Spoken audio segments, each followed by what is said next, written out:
The sky is a bruised canvas of gray and purple, rent by flashes of distant lightning. Mud, thick and grasping, slurps at every step.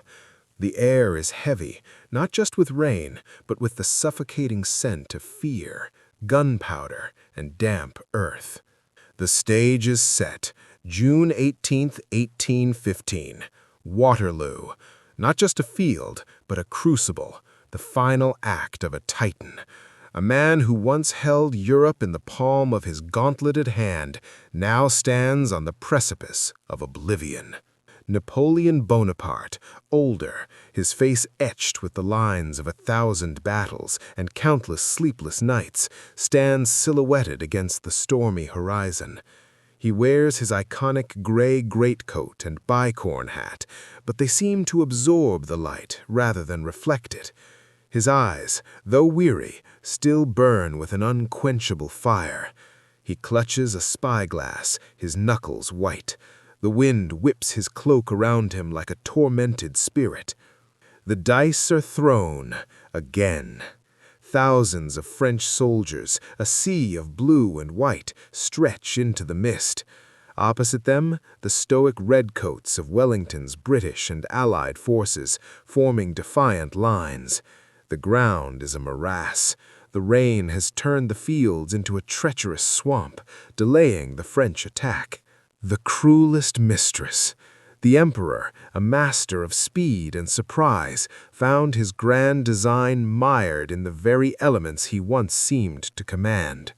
Every hour wasted was another breath for his enemies, another step for Blücher's Prussians, marching relentlessly to Wellington's aid.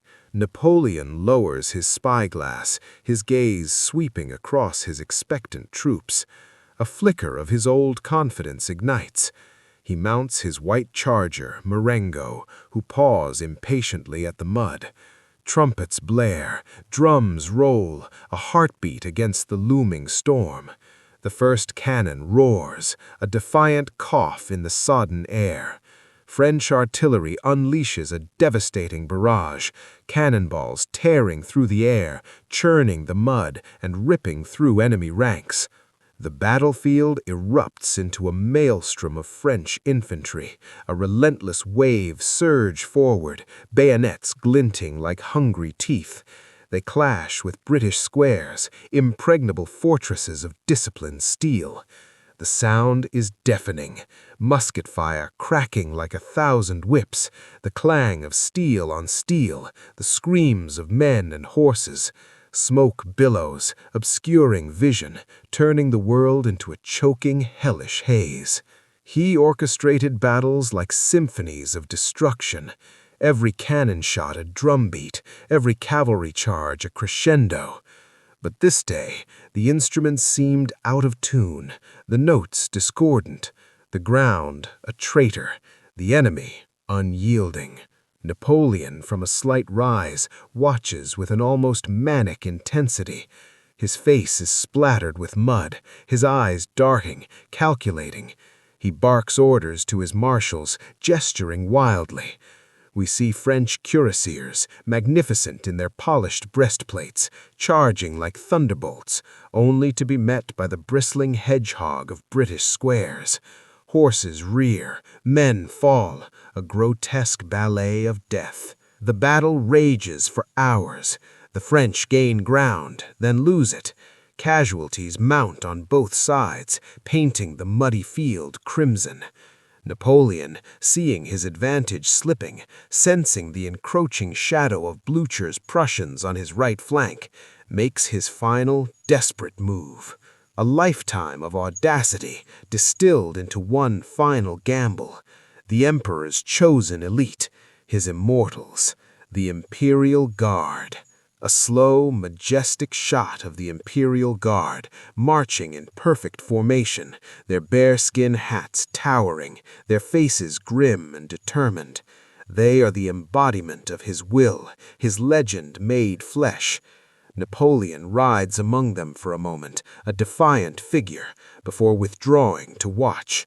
The Guard advances, a solid block of unwavering courage, directly towards the heart of Wellington's line. Napoleon, still full of desperate hope. "There they go, my brave ones. This will break them." The Imperial Guard crashes into the British lines. For a moment, it seems they will succeed. The British waver, but do not break. Then, from behind a ridge, fresh British reserves appear. A deafening volley of musket fire rips through the Guards' ranks. Men fall, their legendary formation beginning to fray. The sound of Vive l'Empereur turns to cries of anguish. The unyielding might of the Guard, for the first time, met an equal, and then it met more. The tide turned, swiftly, brutally, the legend broken. Napoleon watches, his face a mask of disbelief and horror. He sees his elite falter, then recoil. The retreat begins, slowly at first, then cascading into a full rout. The field becomes a chaotic mass of fleeing soldiers, pursued by the triumphant Allies. The sound of La Garde recule echoes across the field, a phrase never before uttered in battle. The lonely king. The fire in his eyes is extinguished, replaced by a profound, desolate emptiness. He is no longer the conqueror, the emperor, but a solitary figure, lost in the storm of his own undoing.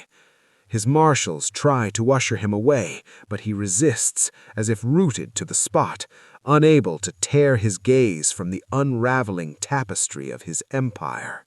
A king without a crown, an emperor without an army, the man who had reshaped continents now watched his own world crumble into mud and blood. He stands amidst the chaos, a pillar of despair. A single tear, perhaps from the rain, perhaps from within, trace a path down his mud-streaked cheek. The sound of battle fades, replaced by the mournful wind and the distant cries of the victorious. Waterloo, a name etched not just in history, but in the very soul of a man who dared to dream too big, to reach too high. The sun sets not on a day, but on an era. The emperor's last stand, the end of an empire. The silence that follows, deafening. The legacy, immortal.